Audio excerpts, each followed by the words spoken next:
Pero qué lindo, gente de todo el mundo que ha venido para recibir esta palabra.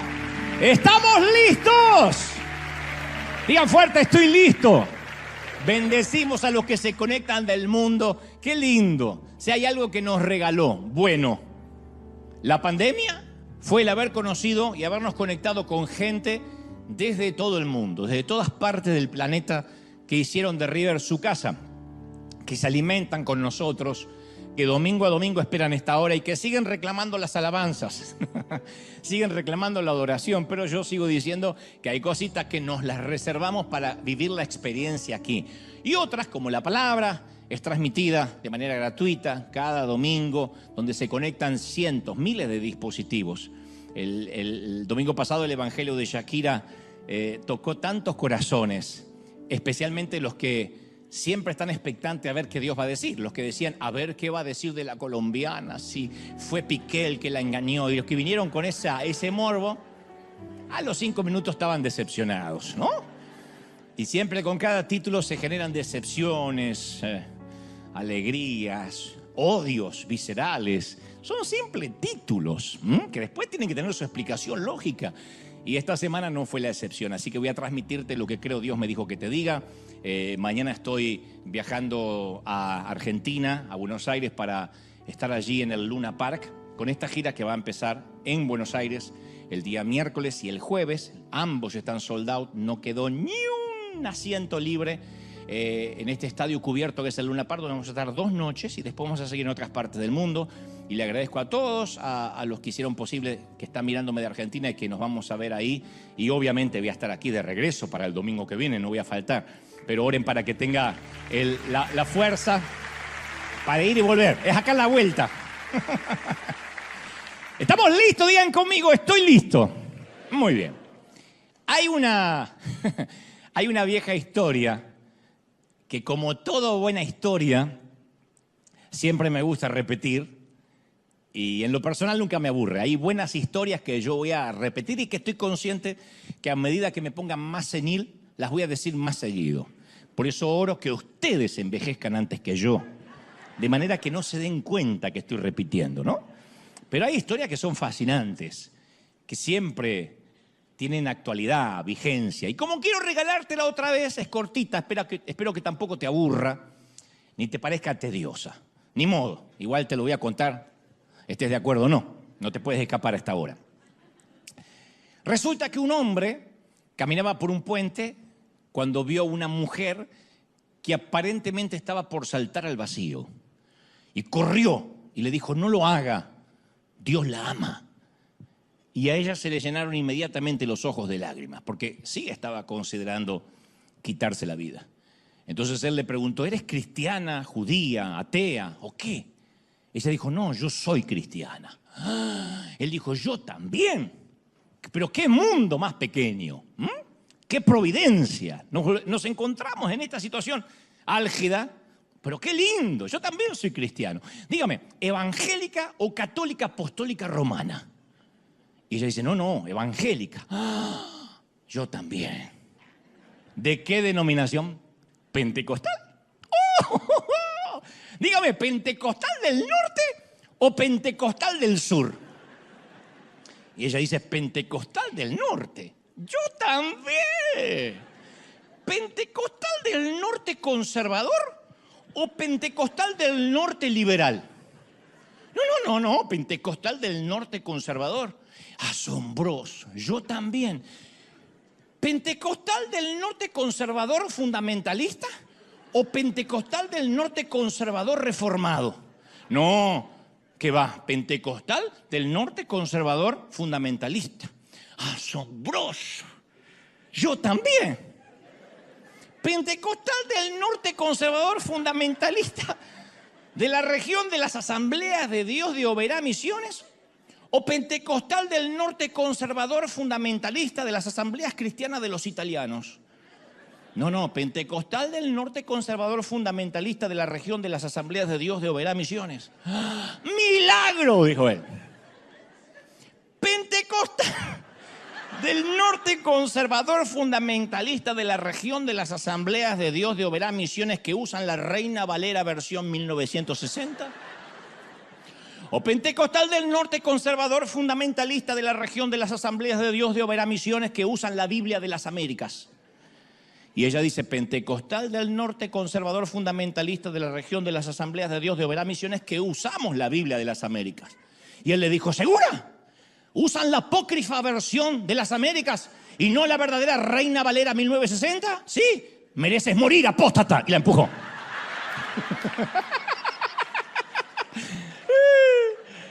No importaba todo aquello en lo que coincidían. Si había un detalle distinto al suyo, merecía morir. Y la transformaba en enemiga. Y la historia siempre me lleva a pensar en que los que casi nacimos en un hogar cristiano, aprendimos desde muy niños qué era lo que le agradaba a Dios y qué era lo que no le agradaba a Dios. Cuando yo era chiquito me decían que Dios detestaba las malas calificaciones en matemáticas y que Dios se entristecía mucho de manera que daba vuelta a su rostro en su trono si me olvidaba del regalo del Día de las Madres. Y luego fui a la secundaria, al high school, y descubrimos que los intereses de Dios se expandieron un poco más. Ahora estaba obsesionado con el sexo, con las malas compañías, con las drogas. Iban cambiando los requisitos de admisión para agradarle a Dios.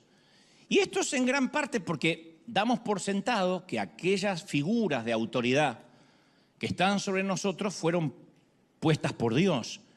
Entonces, lo que ellos dicen, creemos que es lo que Dios piensa. Lo que nos dice mamá y papá cuando somos chiquitos y crecimos y nos desarrollamos en un hogar cristiano, interpretamos qué es lo que Dios quiere. ¿Qué dice Dios? Y bueno, lo que papá dice que dice. ¿Qué es lo que quiere Dios después? Lo que nuestro pastor en la infancia nos predica. Porque pensamos, si ellos fueron puestos por Dios, lo que a ellos les gusta o a lo que a ellos les disgusta, por carácter transitivo, ¿también le gusta o le disgusta a Dios? La ecuación es simple.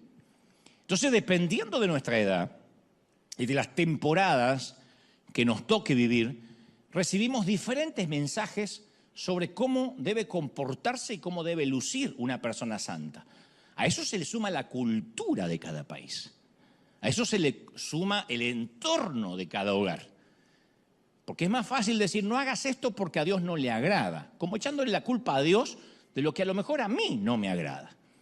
Yo siempre menciono que en mi infancia tuve un pastor que ya era anciano cuando yo era chico y empezó a envejecer, lo cual no está mal porque todos vamos para ahí, pero él cometía el error de pensar que Dios envejecía con él. Entonces sus gustos pasaron a ser los gustos de Dios. Lo que a él no le gustaba, como por ejemplo la guitarra eléctrica o la batería, pasaron a ser los instrumentos del demonio, porque a él les disgustaba. Y empezó a decir lo que le gustaría que Dios dijese, no lo que Dios estaba diciendo. Por eso resulta inevitable suponer que la aceptación de Dios se basa en nuestro comportamiento, en lo que hacemos o en lo que no hacemos. Desde chiquitos, desde jóvenes. Si yo no hago tal cosa, Dios va a estar feliz. Pero si cruzo la línea, Dios se va a enfurecer. La mayoría de los pecados que nos enseñaron son los de comisión, no los de omisión. No importa si hacemos o no hacemos algo, sino lo que no hay que hacer. Entonces, en realidad, quien se enfurecía en nuestro tiempo, capaz que era nuestra madre, nuestros maestros, nuestro pastor, pero Dios cargaba con la mala reputación. Decía, esto no le agrada a Dios, y nosotros le creíamos. Y muchas de nuestras creencias, de nuestro sistema de creencias, de lo que le agrada a Dios y de lo que no le agrada a Dios, a veces es producto simplemente de las mentes de quienes nos formaron, que no está mal. Pero a veces uno tiene que hacer un análisis y decir, a ver, ¿por qué yo sigo repitiendo esta historia? Si a lo mejor no tiene sentido, pero la iglesia está llena de cosas que hacemos sin preguntarnos por qué las hacemos. Y cuando aprendemos cómo hacerlas y olvidamos el por qué, lo más posible es que estemos transitando los rieles de la tradición. Esta otra historia también te la conté muchas veces, de aquel muchacho que se casa y nota que su esposa, jovencita, hace una pizza y luego le corta las puntas y deja una pisita cuadrada así y la mete en el horno y lo demás lo tira. Y dice, ¿estás loca? Y le dice, ¿por qué haces eso? Tiraste un montón de pizza. Y ella le dice, bueno, mamá lo hacía así. Entonces un buen día que se encuentra con la suegra, le dice, suegra, le quiero preguntar, ¿de dónde su hija saca esa idea de cortar los pedazos de pizza? Y la madre que estaba haciendo pizza dice, ah, sí, yo también hago lo mismo. Pac, pac, le corta las 4 puntas y la tira y le pone en el horno. ¿Y por qué usted lo hace? No sé, mi mamá lo hacía. Y como la abuela todavía vivía, le pregunta a la abuela. Y le dice, abuela, su hija y su nieta cortan la pizza, la dejan chiquitita y la meten en el horno. ¿Por qué dicen que lo aprendieron de usted? Ella dice, yo no tengo idea por qué ellas lo hacen. Yo lo hacía porque tenía el horno chico. Entonces, hay cosas que vamos haciendo por sistema de creencias. Y no tenemos el valor de decir, ¿por qué es que lo estamos haciendo? Yo crecí pensando que Dios se enfurecía si yo encendía la televisión para ver el viejo Batman, el de Adam West. Si alguien la vio, con Robin, mucho antes que se dijera que eran pareja. En 1966, santas centellas, Batman, ¿se acuerdan? Bueno, yo pensé que eso era pecado porque mi pastor decía que a Dios le desagradaba ese programa. Programa infantil, barroco. Así que a la hora que pasaban Batman y todos mis amigos yo sabía que lo estaban viendo, yo me sentaba a leer la Biblia y le decía a Dios, espero que estés feliz. Porque yo la estoy pasando pésimo. A medida que fui creciendo, comencé a cuestionar cuándo realmente Dios estaba en la ecuación. Y esta es la parte que debe frustrar un poco a Dios, pienso, porque tomamos esta asombrosa relación basada en la gracia que Dios nos ofrece, llena de amor, y construimos un montón de muros de reglas alrededor, que nadie nos pidió, que nadie nos exigió. Convertimos la relación en religión. Siempre hay una tendencia, una desviación de convertir la relación en religión. Y a pesar de nuestro pasado, en algún momento le decimos a Dios, Dios, gracias por perdonarme, gracias por morir por mí en la cruz, pero a partir de este momento de mi salvación me encargo yo. Como que Él pagó el down payment, el pago inicial, y nosotros nos ocupamos de las cuotas. Y ahí nos metemos en un búnker religioso, en un monasterio lleno de leyes, de doctrinas, a las que llamamos justamente sana doctrina, que no estoy en desacuerdo con la doctrina. Pero yo no puedo ser ni tu juez, ni tú puedes ser mi juez. Y es cuanto más tiempo llevo fungiendo como pastor, menos propenso estoy de decirle a la gente lo que tienen que hacer, lo que no tienen que hacer, y más me siento rápido en limitarme a abrazarlos y orar por ellos. Entonces, si eres una de las personas que buscas una iglesia donde tienen una lista tonta de lo que debes y lo que no debes para agradar a Dios, te equivocaste de iglesia. Porque no funciona con una lista. Yo no soy aparte lo suficientemente sabio para saber qué hacer en cada ocasión, decirte qué tienes que hacer en cada circunstancia de la vida. No he vivido lo suficiente, soy un chamaquito de 20 y pico. No sé. Pero existe una respuesta sencilla a prueba de fallos. Funciona en todas las culturas, funciona en todas las épocas, en todas las familias, en todo tipo de personalidades, y se llama Jesús. No es una lista, es Jesucristo, es una relación. Y cuando uno se centra, quiero conocer más a Jesús, quiero conocer más a Dios, y no se centra en un conjunto de doctrina, todas las cosas se encajan en su lugar. Ya no hay que hacer esfuerzo para ser santo. La santidad es inherente. El fruto del Espíritu se te pega, por la relación se te pega a agradar a Dios. Vas a querer hacerlo. ¿Están conmigo, sí o no? ¿Por qué? Porque las doctrinas tratan la conducta, pero no el corazón. Las doctrinas no tratan el carácter. Y con los años yo me fui dando cuenta que mis marcos de referencia se reducían a los mandatos de mis figuras de autoridad. Hasta el día de hoy, yo soy un fundamentalista en muchas cosas, por eso me considero un legalista en recuperación, porque todavía tengo los rezagos de lo que aprendí. Lo que me decían que estaba mal, que era pecado, y yo lo creía, a veces eran boberías. Pero cuando comencé a conocer el carácter de Dios y mi relación con Él superó la religión, entonces mi vida empezó a cambiar, mi relación con Él fue más pura. Fue cuando empecé a ver a Jesús con ojos nuevos. ¿Qué es ver a Jesús con ojos nuevos? No verlo con ojos vicarios, con ojos prestados. No creer en lo que me dice que Jesús es, sino descubrir, Señor Espíritu Santo, revélame quién eres. La Biblia, sin la instrucción del Espíritu, es el libro más aburrido que vas a encontrar. Vas a decir, no entiendo nada, es aburrido. Pero cuando le dices, Espíritu Santo, enséñame, muéstrame, revélame, ¿qué quisiste decir? Esta inspiración, ¿de dónde vino? Esto es un libro, me van a permitir el término, aunque me van a liquidar los religiosos, es un libro mágico. Es un libro que entras y te pierdes. De pronto no sabes cuándo vas a empezar, dónde vas a terminar. Es un libro que está vivo. Es un libro peligroso. Es un libro que te lleva a descubrir un Dios que sigue queriendo relacionarse con nosotros. Alguien tiene que creerlo, ¿sí o no? Ahí fue cuando dije, Jesús, ¿quién eras? Y empecé a leer los evangelios. De vuelta. A ver, muéstrame tu personalidad, por qué hablabas con quien hablabas, cómo era tu ironía, cómo le respondías a los religiosos. Y aprendí leyendo su carácter o diciendo, el Espíritu Santo, revélame cómo era Jesús o cómo fue, al menos en los años que caminó sobre la tierra. Ahí fue cuando me di cuenta que Jesús no se parecía a quien me dijeron que era diferente. Hace unos meses atrás, un artista al cual respeto mucho, me contó que estaba en una crisis personal y le dije, ¿por qué no te acercas a una iglesia en tu país para buscar a Dios? Y dijo, yo no tengo problemas con Dios, yo soy muy creyente, pero no quiero saber nada con la gente que asiste a la iglesia. Y yo le dije, ¿por qué? ¿Tuviste una mala experiencia? Y me dice, no necesito ir, de tan solo ver cómo se tratan entre ustedes. Yo creo que a mí me destrozarían tan solo de verme entrar. Y yo pensé, si eso es lo que algunos ven desde afuera, no es un factor que los cristianos podemos obviar como si fuera un detalle menor. Porque esta es la verdad, si estamos impidiendo que otros busquen a Jesús por culpa nuestra, eso constituye una crisis muy seria. Porque en última instancia, nuestro rechazo predica también el rechazo de Jesús. Y si esto no nos preocupa, es que no estamos entendiendo nada. Nos tiene que preocupar que la gente diga, no. Ahí está lleno de reglas y hay gente que te discrimina y que te señala. Entonces Jesús intentó grabar un axioma en nosotros, un tótem para la vida.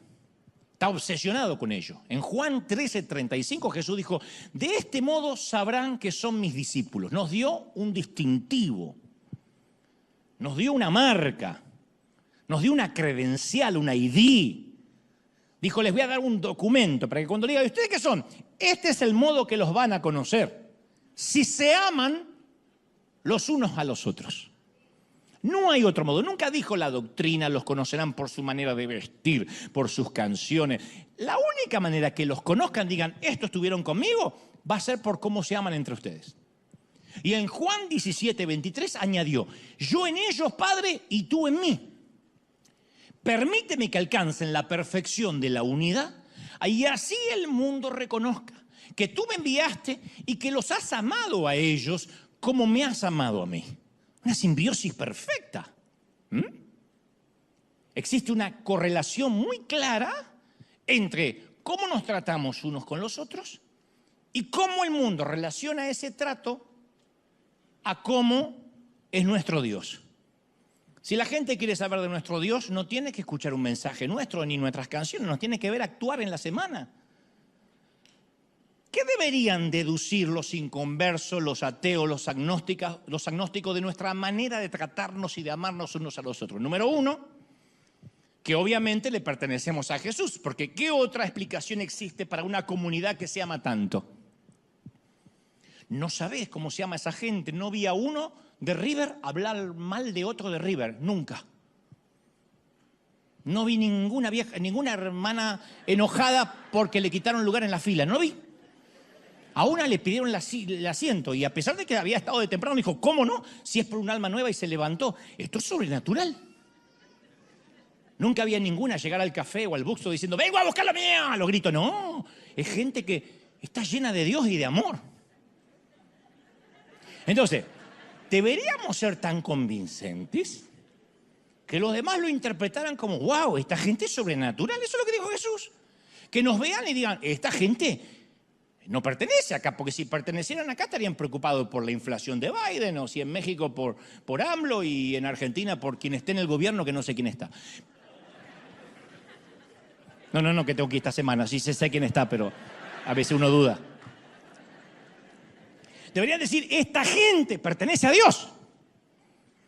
Y según la tarjeta de presentación de Dios, ¿cuál es la tarjeta? Es el amor. Si las personas reconocen que al observarnos está Dios en nosotros, significa de que ese es el evangelio en su esencia. Y si no reconocen el amor en nosotros, no reconocen a Dios, entonces es que nos desviamos de una manera trágica. Número 2, tienen que ver que Dios nos ama mucho. Deberían deducir y decir, estas personas son gente muy amada y están imitando al Salvador. Y si están imitando a su Salvador, debe ser un buen Salvador, porque mira lo amado que se sienten, la amada que se siente.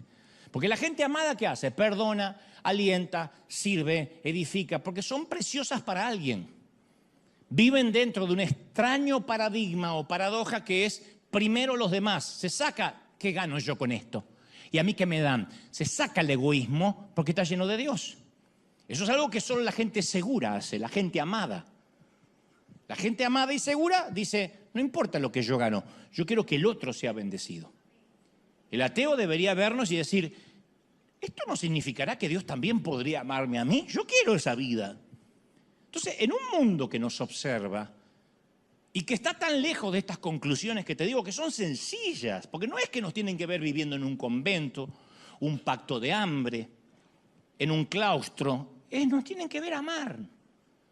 Y si el mundo no ve esto en nosotros, yo creo que nos debería afligir. Yo siempre le pregunto a los amigos inconversos, ¿qué se le viene a la mente cuando yo le digo evangélico? Cuando yo te digo evangélico, lo primero que se le viene a la mente es un pastor a la madrugada diciendo, ¡pare de sufrir! Ya no sufra más, trae la rosa del Sarón, el aceite del Sarón. Cuando yo le digo, no pienses en alguien brasileño, sino alguien de tu país. Y esto es algo que quiero también aclarar. Cada vez tengo más amigos inconversos. Yo sé que esto le produce urticaria a mucha gente, pero cierta vez un pastor le preguntó a otro, pastor, ¿usted conoce algún homosexual o transexual? No, dijo el pastor, Dios me libre de juntarme con esos degenerados.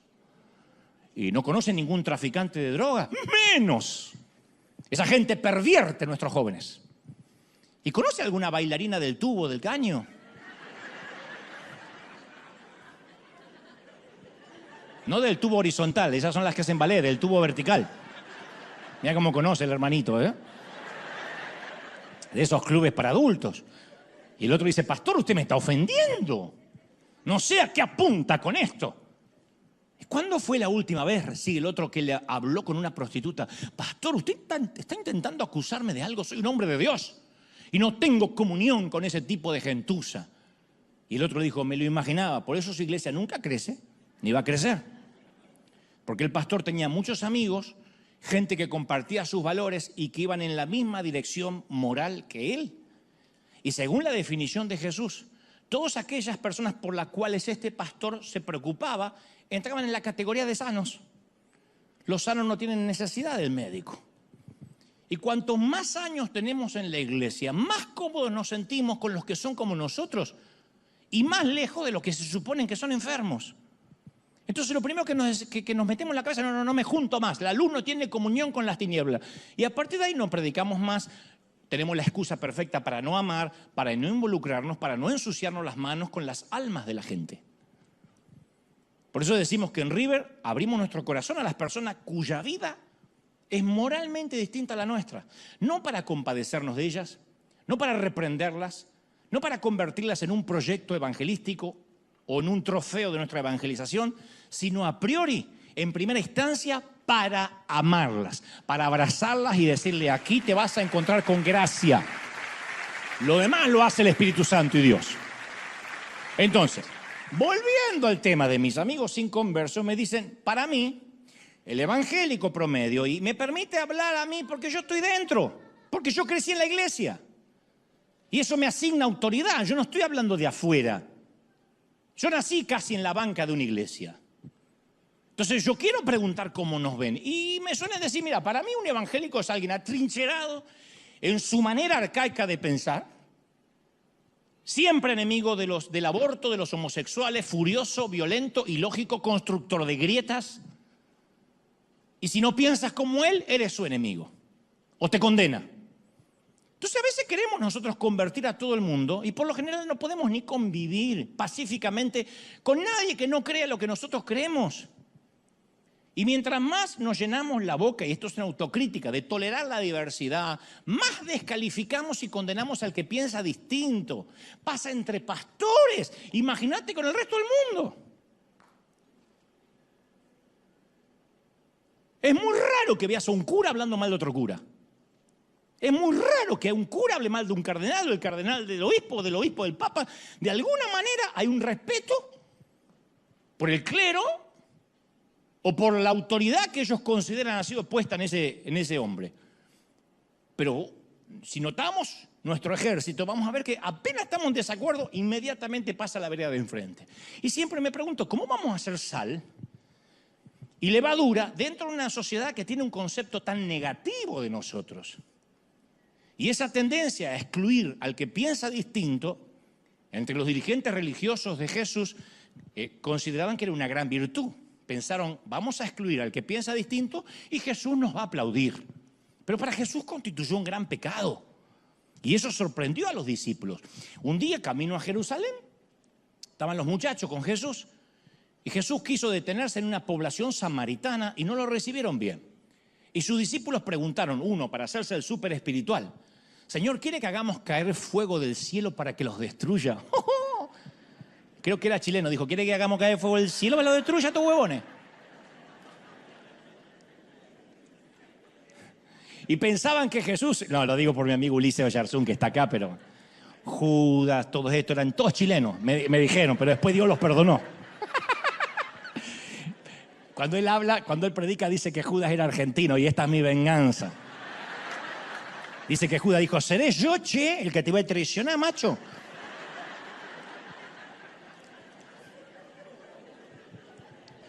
¿Quiere que hagamos descender fuego del cielo? Y pensaron, esta propuesta le va a encantar a Jesús. Va a decir, qué santo que todos esos tipos. Ellos dijeron, vamos a adoptar una posición.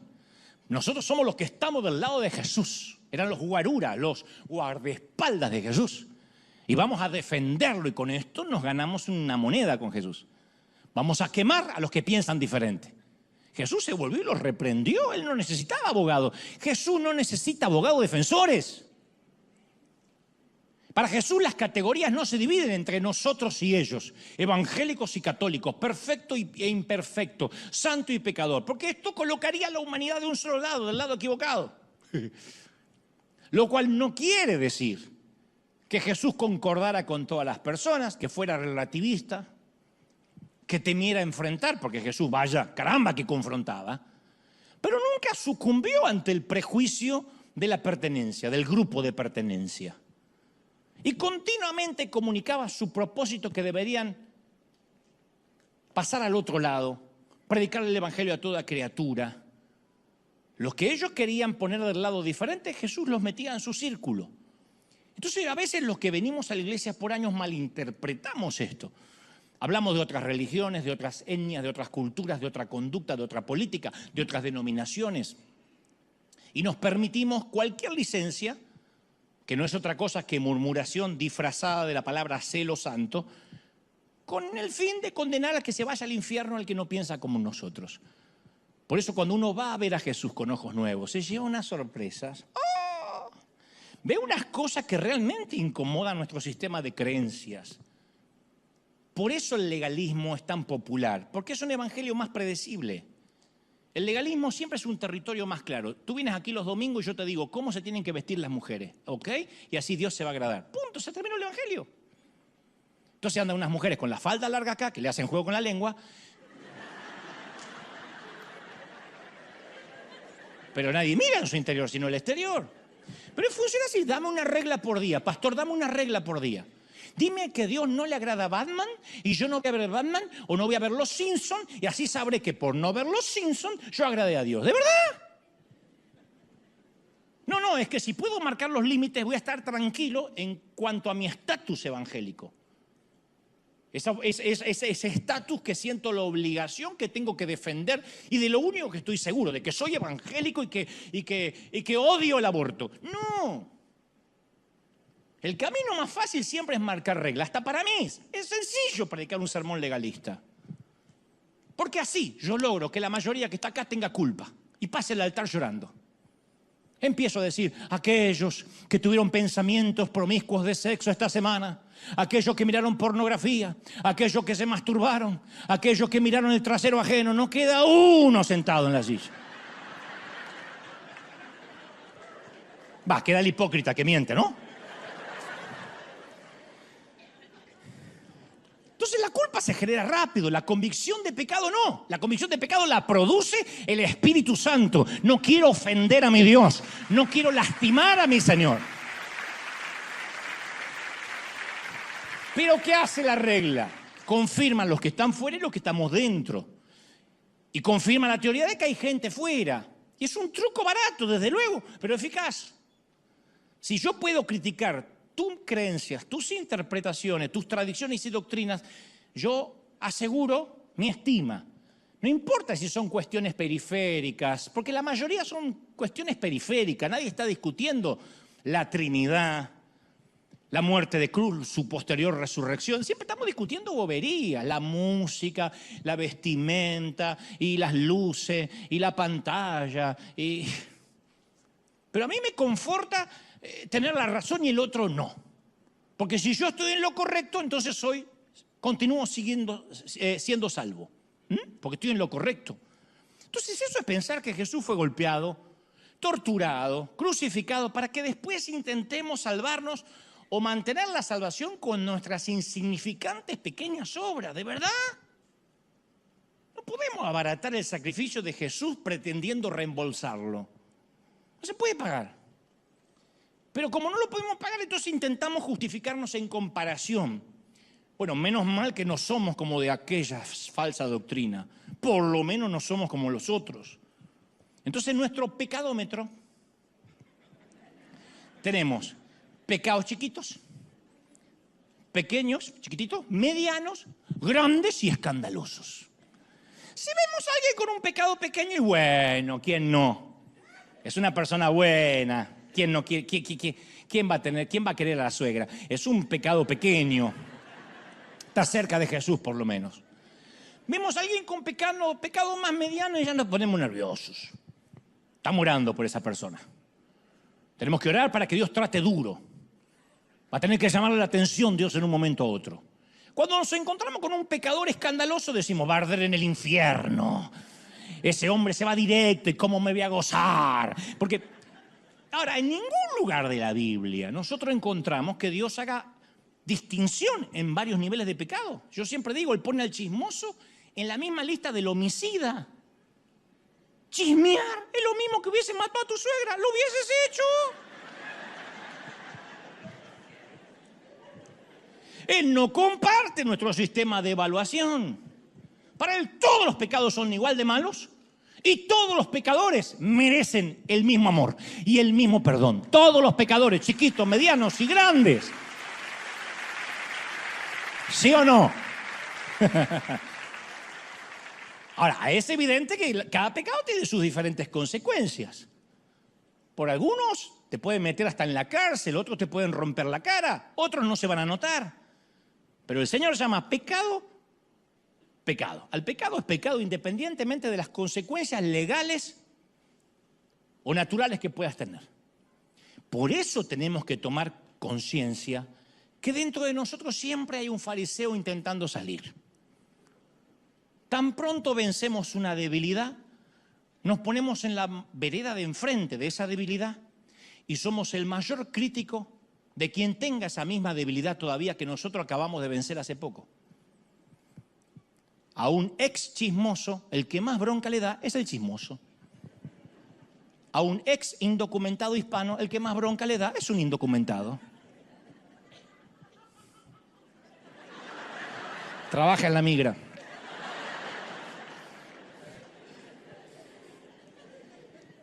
Criticar las malas acciones de los demás resulta más cómodo que tratar con las propias, siempre más cómodo. Si no, no habría haters, no habría odiosos en las redes cristianas.